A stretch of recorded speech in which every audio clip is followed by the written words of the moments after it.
Hello guys, जैसा कि आप सभी जानते हैं ये हमारा steno for all YouTube channel है। यहाँ बेसिक से लेकर एक्सपर्ट लेवल की आपको क्लास उपलब्ध करा रहे हैं। सभी 80 शब्द प्रति मिनट की गति के लिए तैयार हो जाइएगा, जिसको हमने न्यूज़पेपर से लिया है। रेडी। विगत एक पखवाड़े में भारत को दो विदेशी बयानों पर कड़ी प्रतिक्रिया देनी पड़ी। इन दोनों बयानों का उद्गम भले अलग रहा, मगर उनके मूल भाव में समानता थी। वे भारत के आंतरिक मामलों में हस्तक्षेप करने वाले थे। भारत जैसा कोई देश अपने आंतरिक मामलों में हस्तक्षेप कदापि स्वीकार नहीं कर सकता। इन बयानों में एक कनाडाई प्रधानमंत्री जस्टिन ट्रूडो का था, जिन्होंने किसान के विरोध प्रदर्शन को लेकर अनुचित टिप्पणी की।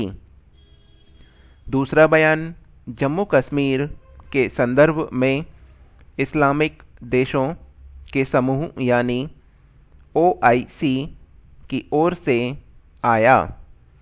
ओआईसी का बयान के पीछे पाकिस्तान ही मुख्य रूप से जिम्मेदार था। भारत के प्रति स्थायी शत्रुता भाव रखने के कारण इसमें भी कोई संदेह नहीं कि वह पंजाब में उपजे हालात का भी लाभ उठाना चाहें। उसने खालिस्तान की मुहिम को दोबारा जिंदा करने की उम्मीद नहीं छोड़ी। हालांकि यह बात अलग है, सिख समुदाय ने उसे सिरे से खारिज कर दिया। यह सच है कि कनाडा में बसे तमाम लोगों को पंजाब में अपने रिश्तेदारों की चिंता है, लेकिन इसका मतलब यह नहीं कि ट्रूडो भारत के मामलों में टांग अड़ाएं।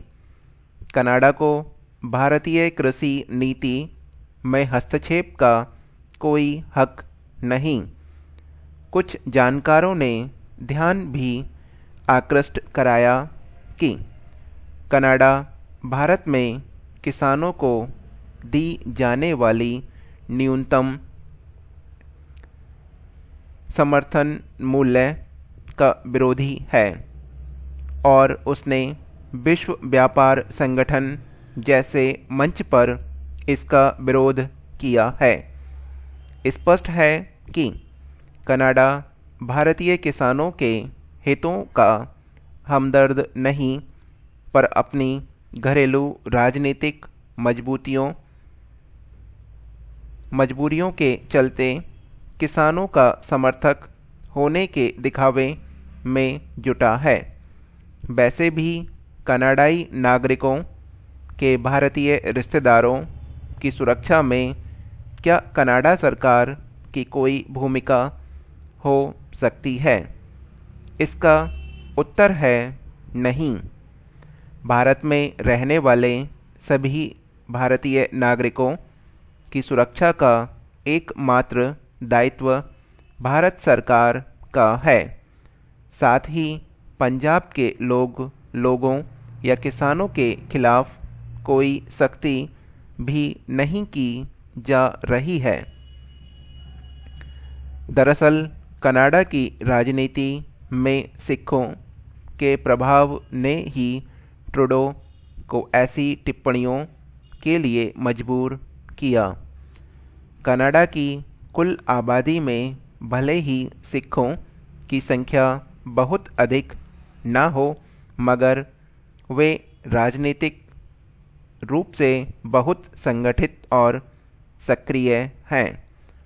उनके राजनीतिक प्रभाव की था इसी से ली जा सकती है कि ट्रूडो कैबिनेट में 3 सिख मंत्री हैं।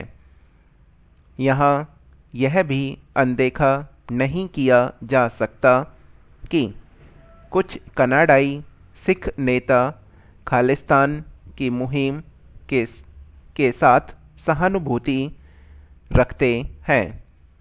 कनाडाई सरकार उन्हें खुलेआम इसके समर्थन की अनुमति देती है, जबकि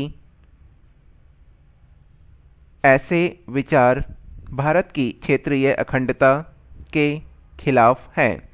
कुछ देर बाद ही सही भारत ने कनाडा के उच्चायुक्त को तलब कर बिल्कुल उचित किया और साथ ही चेताया कि ट्रूडो का बयान अस्वीकार्य है और ऐसे बयान जारी रहे तो भारत कनाडा संबंधों पर उनका बुरा असर पड़ेगा। हालांकि ऐसे स्पष्ट संदेश के बावजूद ट्रूडो बयानबाजी से बाज नहीं आए। हालांकि अगली बार उन्होंने यह कहा कि भारत सरकार जिस तरह किसानों से वार्ता कर रही है उससे वह संतुष्ट हैं। यह सही है कि कनाडा के साथ भारत के आर्थिक हित जुड़े हैं, लेकिन इससे सरकार को उसके खिलाफ कड़े कदम उठाने से परहेज करना चाहिए। जहाँ तक OIC का प्रश्न है तो यह मुस्लिम देशों का ऐसा संगठन है जो धार्मिक आधार पर उनके अंतर्राष्ट्रीय मामलों को देखता है। एकजुट दिखते हुए भी यह धड़ों में विभाजित है। परंपरागत रूप से इसमें सऊदी अरब का वर्चस्व रहा है।